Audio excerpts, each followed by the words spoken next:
పేరు సౌమ్య. నాకు July 4th రోజు పెయిన్ స్టార్ట్ అయింది స్టమక్లో అండ్ ఇంకా సైడ్కి. సో ఆ రోజు నేను పెయిన్ మెడికేషన్ ఒక డోలో తీసుకున్నాను. సో ఆ రోజు రిలీఫ్ ఉండే. సో నెక్స్ట్ డే మళ్ళీ జూలై 5th రోజు మళ్ళీ సివియర్ పెయిన్ వచ్చింది. సో ఎమర్జెన్సీకి వెళ్ళాము. వెళ్తే వాళ్ళు ఇన్వెస్టిగేషన్స్ చేసి గ్యాల్బ్లాడర్లో స్టోన్స్ ఉన్నాయి, ఒక స్టోన్ డక్ట్లో దిగిందని చెప్పారు.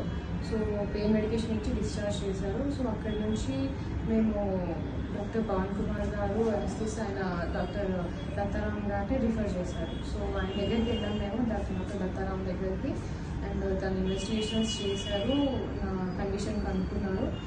అండ్ నేను మా కండిషన్ మా సిచ్యువేషన్ ఏంటంటే మేము 10 daysలో మేము యూఎస్కి రిటర్న్ అయిపోవాలి. సో ఎక్కువ టైం లేదు సార్ మాకు, అండ్ పెయిన్ చాలా సివియర్గా ఉందని నా కండిషన్ చెప్తే సార్ చాలా క్విక్గా రెస్పాన్స్ చూపించారు. ఇమీడియట్గా టెస్ట్లకి పంపించారు. టెస్ట్ల తర్వాత చూసి ఇమీడియట్లీ ఎంఆర్సీబీ చేంజ్ చేశారు.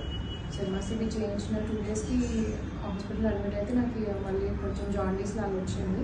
సో ఒక 1-2 days గ్యాప్ తీసుకొని చేద్దామని చెప్పారు. సో ఇమీడియట్గా జాండీస్ తగ్గిన తర్వాత సర్జరీ చేశారు. నిన్న సర్జరీ అయింది నాకు. సో ఈవినింగ్ సర్జరీ అయింది. And doctor Dattaram garu and doctor Pavan Kumar anaesthetist ఇద్దరు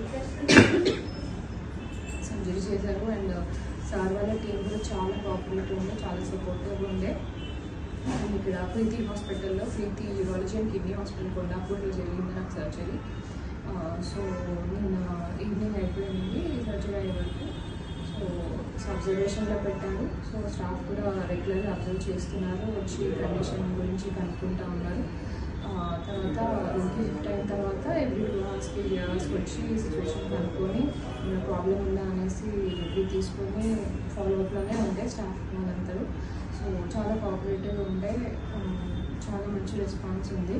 సో ఇప్పుడు నేను చాలా బెటర్ ఫీల్ అవుతున్నాను. అండ్ ఇప్పుడు నేను డిశ్చార్జ్ అయ్యి వెళ్తున్నాను.